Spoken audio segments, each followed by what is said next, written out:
Hérédité, Midsommar, Moonlight, Everin Everywhere I All Once. A24, le studio qui a changé Hollywood. Pendant des années, Hollywood avait une règle très simple. Pour qu'un film rapporte de l'argent, il fallait qu'il soit énorme, plus explosif, plus de super-héros, plus d'effets spéciaux.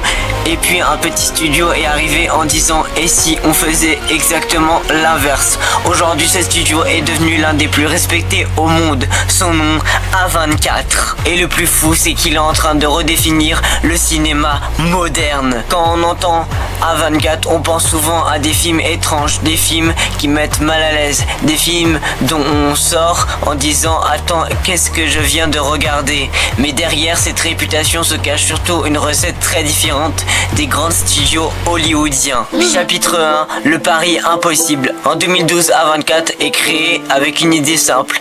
Plutôt que de dépenser 250 millions de dollars dans un blockbuster, pourquoi ne pas donner leur chance à des réalisateurs qui ont vraiment quelque chose à raconter?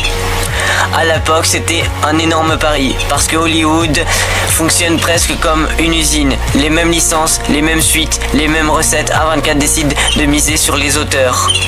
Et c'est là que tout commence. Puis petit à petit arrivent des films devenus cultes. Et soudain les spectateurs commencent à connaître un studio sans même regarder la bande-annonce. Les productions récentes, même contrairement à ce qu'on pourrait croire, A24 ne s'est pas reposé sur son succès. Au contraire, ces dernières années le studio enchaîne les projets très différents. Tu peux alors parler notamment de Civil War, Love Light Blinding, Baby Girl, Dead of Unicorn, Matérialiste. Et vous, si vous deviez choisir un seul film A24 à montrer à quelqu'un, lequel serait-ce? C'était Calve Challenge.